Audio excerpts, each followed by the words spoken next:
Suman TV screen పైన big breaking news చూస్తున్నారు. ధర్మస్థలిలో 100 శవాల కథలో కీలకమైన ట్విస్ట్ తెరపైకి వచ్చింది. 100 శవాలను గుర్తించేందుకు ఎవరైతే ఆరోపణలు చేశాడో ఆ పారిశుద్ధ్య కార్మికుడు పోలీసులతో సహా వచ్చి ధర్మస్థలిలో పర్యటిస్తున్నారు. సుమన్ టీవీ స్క్రీన్ పైన మీరు ఆ విజువల్ చూడొచ్చు.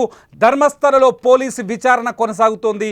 ఎక్కడైతే తాను పాతి పెట్టాను 100 శవాలు అని చెప్పాడో ఆ పారిశుద్ధ్య కార్మికుడు ఆయన ఎవరైతే సిట్ ఉందో సిట్ని తీసుకొని ఆ ప్రాంతాలను గుర్తిస్తున్నారు. ఎక్కడెక్కడైతే తాను 1995 నుంచి 2014 వరకు శవాలను పాతిపెట్టానని చెప్పాడు.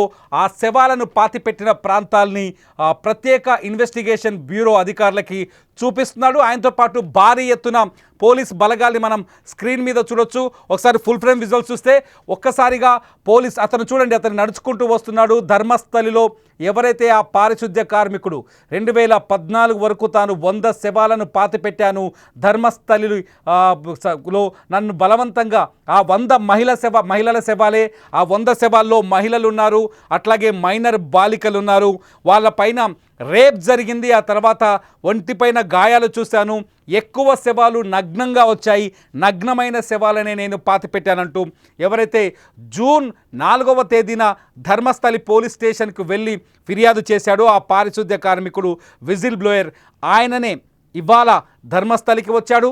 ఇప్పుడు ఇన్వెస్టిగేషన్ కొనసాగుతుంది. మీరు ప్రత్యక్ష ప్రసారం ద్వారా చూస్తున్నారు. అక్కడ ఇన్వెస్టిగేషన్ సంబంధించిన విజువల్స్ ఎక్కడైతే చెట్ల పొదలు ఏదైతే నేత్రావతి నది పరివాహక ప్రాంతంలో ఆ శవాల్ని పాతిపెట్టానని చెప్పాడు. ఆ పాతిపెట్టిన ప్రాంతాలని ఆయన గుర్తిస్తున్నారు. సిట్ అతన్ని తీసుకొచ్చి ఇప్పుడు ఎక్కడ డెడ్ బాడీస్ని పాతిపెట్టారో ఆ పాతిపెట్టిన ప్రదేశాలని చెక్ చేస్తున్నారు. ఎక్కడైతే అంటే ఈ డెడ్ బాడీలని చాలా బ్లైండ్గా అంటే గోతి తీసి పూడ్చిపెట్టేసి వెళ్ళిపోయాను, ఎందుకంటే సీక్రెట్గా పాతిపెట్టమని చెప్పారు. ఎవరికి ఈ శవాలకు సంబంధించిన విషయాలు తెలియకూడదని తనను హెచ్చరించారు. అన్ని మహిళల శవాలే ఉన్నాయి, కొన్ని చోట్లయితే మైనర్ బాలికల శవాలు ఉన్నాయి. ఒక పెట్రోల్ బంక్ పక్కనైతే ఏకంగా ఒక స్కూల్ యూనిఫామ్లో వచ్చిన ఒక 15 ఏళ్ల బాలిక శవాన్ని కూడా పూడ్చిపెట్టానని ఇతను పోలీసులకు చెప్పాడు. అంతేకాదు ఒక మహిళ శవాన్ని అయితే పేపర్లో చుట్టుకొని వచ్చారు. అప్పటికే ఆమె పైన యాసిడ్ పోసి ఆ డెడ్ బాడీని రూపురేఖలు లేకుండా ఆనవాళ్లు లేకుండా చేశారు. యాసిడ్ పోసిన ఆ డెడ్ బాడీని తీసుకొచ్చి నాకు అప్పచెప్పి డీజిల్ పోసి తగలబెట్టమని చెప్పారు అని ఈ విజిల్ బ్లోయర్ చెప్తున్నారు. ఈ విజిల్ బ్లోయర్ ఎవరైతే ధర్మస్థలిలో పారిశుద్ధ్య కార్మికుడుగా పనిచేశాడు, నర్మదా నది నేత్రావతి నది తీరంలో ఆ ప్రదేశాన్ని పరిశుభ్రంగా ఉంచడం అతని పని.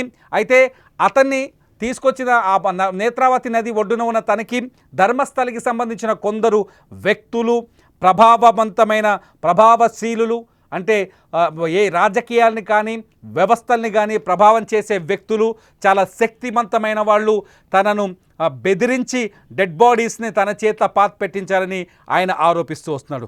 ధర్మస్థలిలో 100 శవాలు నేనే పెట్టాను, అయితే అక్కడ చనిపోయిన వారి సంఖ్య 100 కంటే ఎక్కువగా 500 వరకు ఉండొచ్చని అతను కొన్ని ప్రిడిక్షన్స్ కూడా చెప్పాడు. ఇతను చెప్పిన మాటల్లో వాస్తవం ఉందా లేదా అన్నది అతిపెద్ద చర్చగా మారింది. ఇతను చెప్పిన మాటల్లో వాస్తవం లేదంటూ ధర్మస్థలి ప్రజలు ఇతనికి వ్యతిరేకంగా తమ గళాన్ని వినిపించే ప్రయత్నం చేశారు. ధర్మస్థలి గ్రామ పంచాయతీ సర్పంచ్ ఏకంగా ప్రెస్ మీట్ పెట్టి ఇతను పచ్చి అబద్ధాలు చెబుతున్నాడు.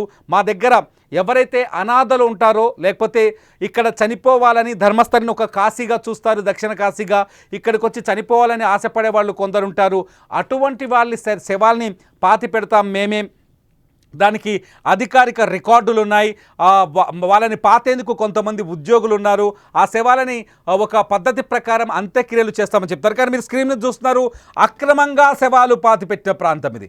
ఇక్కడే అతను కూడా ఉన్నాడు, ఎవరైతే విజిల్ బ్లోయర్ అని చెప్పారో మీకు సుమన్ టీవీ స్క్రీన్ పైన సర్కిల్లో రెడ్ అండ్ వైట్ సర్కిల్లో అతను చూపిస్తున్నాం.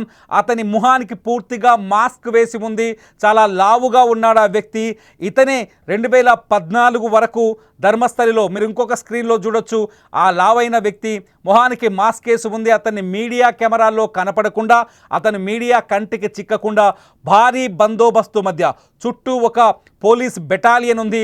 ఆ బెటాలియన్ భారీ బందోబస్తు మధ్య ఆయన్ని ధర్మస్థలికి తీసుకొచ్చారు. మీరు ఇంకో స్క్రీన్లో చూడొచ్చు. పోలీసులు వాహనాల్లో అతన్ని ధర్మస్థలికి తీసుకొస్తున్న దృశ్యం ఇది. వాహనాల్లో పోలీసులు అక్కడికి వస్తున్నప్పటి ఈ విజువల్స్ సుమన్ టీవీ దగ్గర ఎక్స్క్లూజివ్గా ఉన్నాయి. ఈ విజువల్స్లో మీరు చూడొచ్చు, భారీ పోలీసు బలగాలను మోహరించారు. ఆ ఏరియాలో భారీ ఎత్తున పోలీసులను తీసుకొని ఆ పోలీసు బందోబస్తు మధ్య అతని ధర్మస్థలికి తీసుకొచ్చారు. అతను ఎక్కడెక్కడైతే ఏ ప్రాంతాన్ని అయితే చూపిస్తున్నాడో ఆ ప్రాంతంలో ఇప్పుడు నెక్స్ట్ స్టెప్లో ఇవాళ అంటే 28వ తేదీ, జూలై 28వ తేదీ ఇవాళ అతను ఎక్కడెక్కడైతే డెడ్ బాడీస్ పాతి పెట్టాడో ఆ ప్రాంతాలని పోలీసులు క్షుణ్ణంగా పరిశీలిస్తున్నారు. ఆ ప్రాంతాలని గుర్తిస్తున్నారు. అక్కడ తవ్వకాలు జరిపే అవకాశం కూడా చాలా స్పష్టంగా ఉంది. ఎందుకంటే ఇతను ఒకటి కాదు రెండు కాదు, ఇతను చేసిన ఆరోపణలు ఏ సినిమాల్లో కూడా ఇటువంటి సీన్ ఉండదేమో. సినిమా కథ కూడా ఈ స్థాయిలో ఇంత భయంకరంగా ఉండదేమో. ఏ సినిమా కథ కూడా మనం నమ్మలేం. నిజం ఇది. నిజంగా చెప్పాలంటే దేశం మొత్తంలో ఎవ్వరూ నమ్మలేనంత నిజం ఇది. ఇది నిజమైన వార్తే, నిజమైన విషయమేనా? అతను ఉద్దేశపూర్వకంగా చెప్తున్నాడా, నిజంగా చెప్తున్నాడా అర్థం కాని పరిస్థితి. నిజంగా ధర్మస్థలిలో 100 శవాల్ని పాతిపెట్టేంత దుర్మార్గులు ఉన్నారా?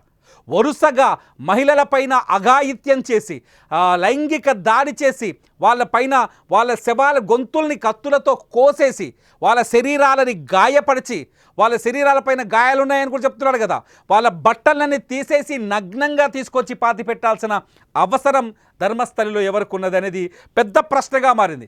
ఈయన 1995 నుంచి 2014 వరకు ఈయన ధర్మస్థలిలో పారిశుద్ధ్య కార్మికుడిగా పనిచేశానని చెప్తున్నాడు.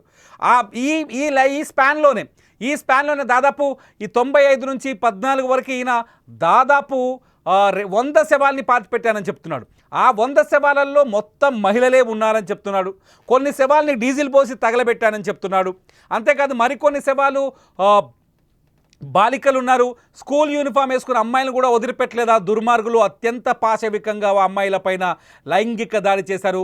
ఇంగ్లీష్లో చెప్పాలి అంటే రేప్ చేశారని చెప్పినట్టుగా అతని మాటలు అతను పోలీసులకు ఇచ్చిన ఫిర్యాదు ఆధారంగా తెలుస్తుంది.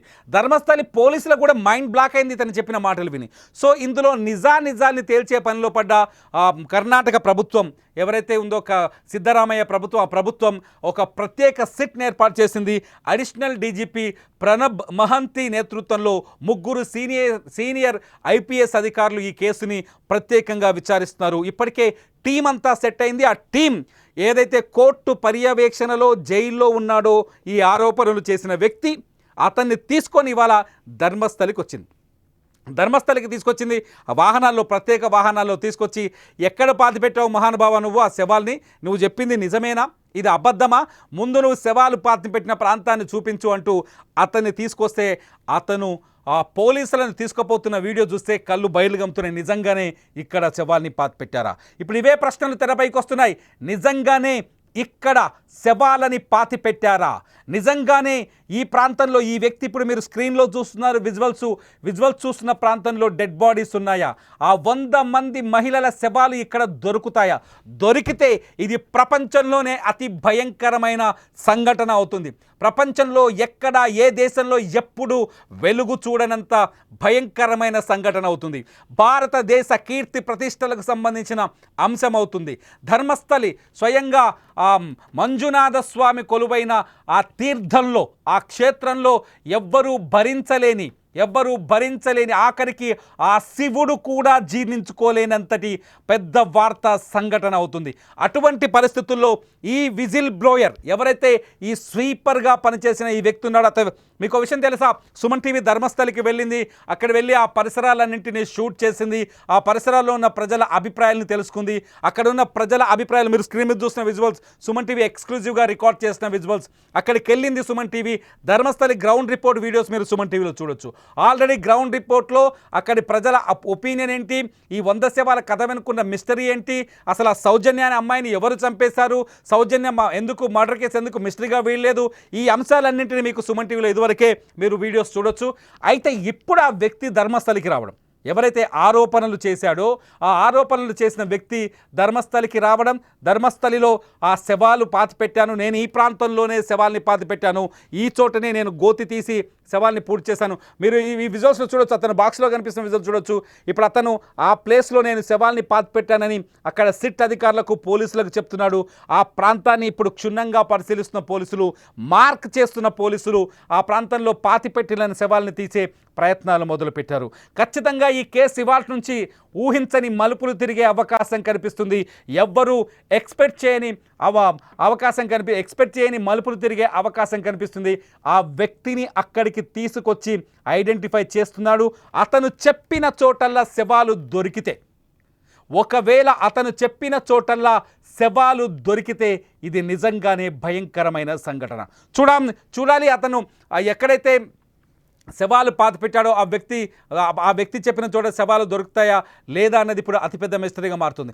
అతను చెప్పిన మాటల్లో ఒకసారి మళ్ళీ రిపీట్ చేస్తున్నా, ఒకసారి వినండి. అతనేం చెప్పాడు? జూన్ 4వ తేదీన ధర్మస్థలి పోలీసుల దగ్గరికి వచ్చాడు. జూన్ 4వ తేదీన ధర్మస్థలి పోలీసుల దగ్గరికి వచ్చి ఒక రిపోర్ట్ పట్టుకొచ్చాడు తన వెంట. అట్లాగే ఒక బ్యాగ్ని, ఒక సంచిని కూడా మోసుకొని వచ్చాడు. ఆ సంచిలో ఏమున్నాయని పోలీసులు చూస్తే భయంకరమైన నిజాలున్నాయి. ఆ సంచిలో ఎముకలు ఉన్నాయి.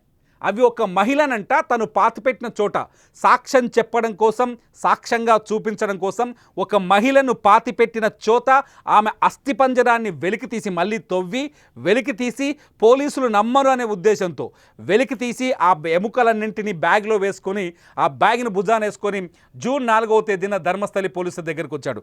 ధర్మస్థలి పోలీసుల దగ్గరికి వచ్చి తన ఫిర్యాదు చూస్తే పోలీసులే అవాక్కైపోయారు. నిజమా? ఇక్కడ 100 మందిని పాతిపెట్టారా? ఇక్కడ మహిళలపైన అఘాయిత్యం జరిగిందా? ఇక్కడ మహిళలపైన రేప్ జరిగిందా? నిజమా ఈ విషయం అని షాక్ అయిపోయారు. వెంటనే ఈ విషయం అంతా దేశవ్యాప్తంగా సంచలనం సృష్టించింది. అతను చెప్పిన మాటల ప్రకారం 1995 నుంచి 2014 వరకు తాను 100 శవాలని అక్కడ పాతిపెట్టానని చెప్తున్నాడు. ఆ శవాల పాతిపెట్టడం వెనుక ధర్మస్థలిలో కీలకంగా ఉండే కొందరు రాజకీయ నాయకులు, వంతమైన వ్యక్తులు, అక్కడ శక్తివంతమైన వ్యక్తులు, వాళ్ళు చెప్పడం, వాళ్ళ ద్వారానే, వాళ్ళు బెదిరించడం ద్వారానే, వాళ్ళు ఇవ్వటం వల్లే ఆ శవాల్ని పాతిపెట్టానని చెప్పాడు. ఆ తర్వాత 2014 వరకు అతన్ని బెదిరించి హత్య చేస్తామని బెదిరించడం వల్ల వరుసగా శవాలని పాతిపెట్టానని చెప్పుకుంటూ వచ్చాడు. 2014లో తమ కుటుంబంలోని, అంటే 2003లో 2015లో ఒక బాలిక శవాన్ని పాతానని, అట్లాగే 2008లో ఒక మహిళ శవాన్ని పాతానని, వాళ్ళ ఆ పాతిపెట్టిన శవాల ప్రాంతాలు కూడా చెప్పాడు. అంతేకాదు అలా పాతిపెట్టిన శవాల్ని 2014కు వచ్చేసరికి తమ కుటుంబంలోని ఒక బాలిక పైన కూడా, ఒక మైనర్ బాలిక పైన కూడా ఇదే తరహా లైంగిక దాడి జరిగింది. ఆ దాడి జరిగిన విషయం తెలిసిన వెంటనే నేను ఇక్కడుంటే నా జీవితం నాశనం అయిపోతుందనే భయంతో అక్కడి నుంచి నేను పారిపోయాను. పక్క రాష్ట్రానికి పారిపోయి తల దాచుకొని 11 ఏళ్ళు బతికాను. ఆ 11 ఏళ్ళు నరకాన్ని అనుభవించాను. ఆ పాప భీతి నన్ను వెంటాడింది అంటూ పోలీసులకు అందించిన ఫిర్యాదులో అతను పేర్కొన్నాడు.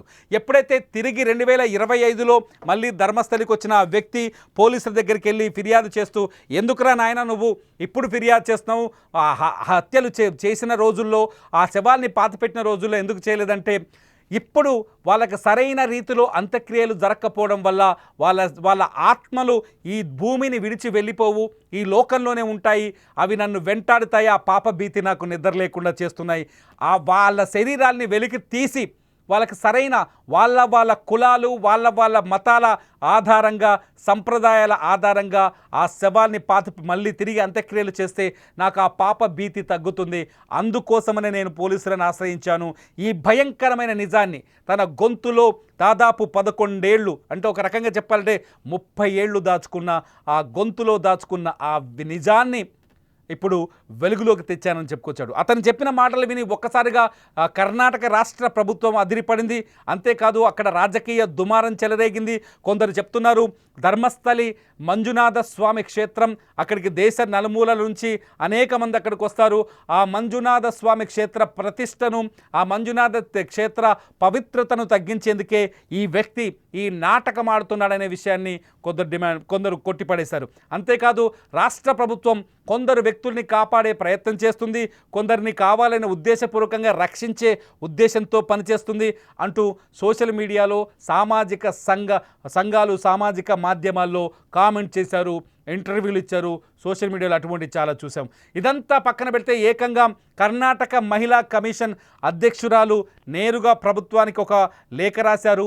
ధర్మస్థలిలో ఏం జరుగుతుంది, ధర్మస్థలిలో జరిగిన హత్యల ఆరోపణల వెనుక, ధర్మస్థలిలో 100 శవాలు పాతిపెట్టానని ఆ వ్యక్తి చెప్తున్న ఆరోపణల వెనుక నిజాన్ని వెలికి తీయాలి అంటే మీరు ఖచ్చితంగా ప్రత్యేక దర్యాప్తు బృందాన్ని ఏర్పాటు చేయాలని ఆ మహిళా కమిషన్ కోరింది. ఎప్పుడైతే మహిళా కమిషన్ కోరిందో అప్పుడే కర్ణాటక ప్రభుత్వం ఇమీడియట్లీ స్పెషల్ ఇన్వెస్టిగేషన్ టీంని ఏర్పాటు చేసింది.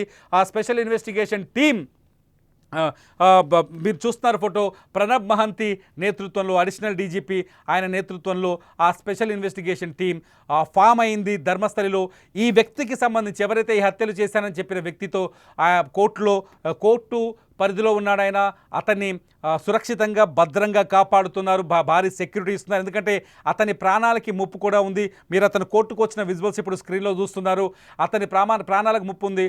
అతని కోర్టు పరిధిలో ఉన్న అతన్ని విచారించి అతని ఒపీనియన్ తీసుకున్న తర్వాత ఇవాళ ధర్మస్థలికి వెళ్ళారు. ధర్మస్థలిలో అతను ఒక్కొక్క శవాన్ని ఎక్కడెక్కడ పాతిపెట్టాడో చెబుతున్నాడు. మీరు స్క్రీన్ పైన చూస్తున్న విజువల్స్ ధర్మస్థలి నుంచి మాకు ప్రత్యేక మాధ్యమం ద్వారా అందుతున్న విజువల్స్. ఈ విజువల్స్లో ఆ వ్యక్తి చూపిస్తున్నాడు ఎక్కడ ఒక చెట్ల పొదల్లో, అంటే ధర్మస్థలి నేత్రావతి నది పరివాహక ప్రాంతంలో చెట్ల ఏపుగా పెరిగిన ఒక చెట్ల పొదల్లో ఆ శవాల్ని పాతిపెట్టిన ప్రాంతాన్ని అతను గుర్తిస్తున్నాడు. ఆ ప్రాంతాన్ని ప్రత్యేక పోలీస్ ఇన్వెస్టిగేషన్ టీం మార్క్ చేస్తుంది. ఇక్కడ తవ్వకాలు జరిపే అవకాశం ఉంది. అంతేకాదు ఎవరైతే ఈ వ్యక్తి ఉన్నాడో, నేను 100 శవాల్ని పాతిపెట్టానని చెప్పిన వ్యక్తి ఉన్నాడు, అతనికి నార్కో అనాలిసిస్ టెస్టులు చేయాలనే పిటిషన్ కూడా కోర్టులో ఉంది. నార్కో అనాలిసిస్ టెస్ట్ చేయడం వల్ల అతని మానసిక స్థితి తెలుస్తుంది, అతని మానసికంగా సరిగ్గా ఉన్నాడా లేడా అనే విషయం బయటపడుతుంది. అంతేకాదు 11 ఏళ్ల పాటు అతను ఎక్కడికి పారిపోయాడు, ఎక్కడ తలదాచుకున్నాడు, ఈ 11 ఏళ్ల పాటు ఎందుకు అతను ఈ విషయాన్ని బయటకు చెప్పలేదు, ఇతను చెప్పే మాటల్లో వాస్తవం ఎంతుంది, వీటన్నింటినీ వెలికి తీసే అవకాశం కనిపిస్తుంది. ధర్మస్థలి కథ వింటుంటే రెండో కథ ఒకటి కనిపిస్తుంది. ఇక్కడికి చాలామంది ధర్మస్థలి క్షేత్రాన్ని చూసేందుకు భక్తులు వస్తుంటారు. వచ్చిన భక్తులు చాలా స్వేచ్ఛగా విహరిస్తుంటారు. అంతేకాదు ధర్మస్థలి కొంత అటవీ పరివాహక ప్రాంతం, నదీ పరివాహక ప్రాంతం, అటవీ ప్రాంతం, చుట్టూ అటవీ ఉంటుంది, మధ్యలో ధర్మస్థలి క్షేత్రం ఉంటుంది. నదీ పరివాహక ప్రాంతం, నేత్రావతి నది ధర్మస్థలి క్షేత్రం నుంచి అక్కడికి ప్రవహిస్తూ ఉంటుంది. ఈ నేత్రావతి నది ఒడ్డునే ఇతను శవాలు పాతానని చెప్పాడు. ఎందుకంటే నది ఒడ్డున శవాల్ని పాతిపెట్టడం వల్ల అవి వేగంగా కుళ్ళిపోతాయి, అవి వేగంగా మట్టిలో కలిసిపోతాయి అని చెప్పేసి ఆ ఉద్దేశంతో పాతిపెట్టానని చెప్తున్నాడు. అంతేకాదు ధర్మస్థలి ప్రజలు ఏం చెప్తున్నారంటే, ధర్మస్థలి ప్రాశస్త్యం తగ్గించే ఉద్దేశంతో ఇతను ఆరోపణలు చేస్తున్నాడు అన్న వాళ్ళు ఏం చెప్తున్నారంటే, ధర్మస్థలి అనేది దక్షిణ కాశీ, ఇక్కడికి కేరళ నుంచి కావచ్చు, కర్ణాటక నుంచి కావచ్చు, తెలంగాణ నుంచి కావచ్చు, మహారాష్ట్ర నుంచి కావచ్చు, ఆంధ్రప్రదేశ్ నుంచి కావచ్చు పర్యాటకులు వస్తుంటారు, మినిస్టర్లు వస్తుంటారు, సినిమా యాక్టర్లు వస్తుంటారు. ఈ ప్రాంతంలో చనిపోవాలని కోరుకునే వాళ్ళు కూడా చాలామంది ఇక్కడికి వస్తారని చెప్తారు. ఇక్కడికి వచ్చి ప్రాణం విడిస్తే, మనం చాలామంది కాశీకి వెళ్తే అక్కడ కైలాసంలో కలిసిపోయినట్టే అనుకుంటాం కదా, చాలామంది మనలో ఆ భావం అటువంటి భక్తి మనలో ఉంది. ఒక రకంగా చెప్పండి, ఆ భావం భావజాలం మన దగ్గర ఉంది. హిందువులు చాలామంది అలాగే అనుకుంటారు. కాశీకి వెళ్ళి ప్రాణాలు అక్కడే కోల్పోతే స్వయంగా ఆ శివుడిలో ఐక్యమైపోయినట్టు లెక్క అని చెప్పేసి. సేమ్ ధర్మస్థలి కూడా అలా చాలామంది వస్తుంటారు. ఇక్కడే జీవితంలో చివరి అంకాన్ని గడుపుతూ ఉంటారు. అలా చనిపోయిన వాళ్ళ మృతదేహాల్ని ప్రతిరోజు పాతి పెడతామని అక్కడున్న గ్రామ పంచాయతీ సర్పంచ్ చెప్తున్నాడు. అంతేకాదు కొందరు ఆత్మహత్యలు చేసుకోవాలనుకునే వాళ్ళు కూడా ధర్మస్థలికి వస్తారు. ఇక్కడ చనిపోతే కనీసం మరో జన్మలో మనిషిగా పుట్టలేము, ఈ మనిషిగా ఈ కష్టాలు భరించలేమనే భావంతో ఉన్న వాళ్ళు కొందరు ఇక్కడికి వచ్చి ఆత్మహత్యలు చేసుకుంటారని అక్కడున్న వాళ్ళు చెప్తున్నారు. మరికొందరేమో ఇంట్లో మానసిక స్థితి సరిగా లేని వాళ్ళని, పోషించలేని వాళ్ళని, ముసలి వాళ్ళని తీసుకొచ్చి వదిలేసి వెళ్ళిపోతుంటారు కొందరు కుటుంబ సభ్యులు అని చెప్తున్నారు. దీంతో పాటు కొంత క్రైమ్ కూడా జరిగే అవకాశాలు ఉన్నట్టుగా మరికొందరు చెప్తున్నారు. ఇది అటవీ ప్రాంతం కావడంతో చాలామంది కర్ణాటకలో ప్రేమ పెళ్లిళ్ళు జరిగే ప్రాంతంగా ధర్మస్థలికి మరో గుర్తింపు ఉంది. ఇక్కడికి వచ్చే లవర్స్ చాలామంది ఇక్కడికి వచ్చి పెళ్ళిళ్ళు చేసుకుంటారు. కొన్నిసార్లు వాళ్ళే రివర్స్ అయ్యి అక్కడే గొడవపడి హత్యలు చేసిన సందర్భాలు చాలా ఉన్నాయని చెప్తున్నారు. అటువంటి డెడ్ బాడీస్ కూడా దొరుకుతాయని చెప్తున్నారు. మొత్తానికి ధర్మస్థలి అనేది పెద్ద మిస్టీరియస్ ప్లేస్గా మారింది. ఇప్పుడు భారతదేశంలోనే అత్యంత మిస్టరీగా మారిన ఈ హత్యల కేసు ఇప్పుడు విచారణ మొదలైంది. చూడాలి ధర్మస్థలిలో నిజంగా శవాలు దొరుకుతాయా? ఆ వ్యక్తి పారిశుద్ధ్య కార్మికుడు, మాజీ పారిశుద్ధ్య కార్మికుడు చెబుతున్నట్టుగా ధర్మస్థలిలో శవాలు దొరుకుతాయా? ఆ 100 శవాలని వెలికి తీస్తాడా ఇతను? ఆ ధైర్యంతోనే పోలీసులను తీసుకొని ధర్మస్థలికి వచ్చాడా? మీరేమనుకుంటున్నారు? ఈ వీడియో కింద కామెంట్ చేయండి. ధర్మస్థలిలో ఉన్న ఈ శవాలని ఏదైతే కర్మస్థలిగా మారుస్తున్న ఈ శవాల గుట్టు రట్టవుతుందనుకుంటున్నారా? ఈ వ్యక్తి ఆ శవాలను గుర్తిస్తాడా? మీరేమనుకుంటున్నారో వీడియో కింద చూడండి. ధర్మస్థలి అప్డేట్స్ కోసం చూస్తూనే ఉండండి సుమన్ టీవీ డిజిటల్ లైవ్, అట్లాగే సుమన్ టీవీ లైవ్.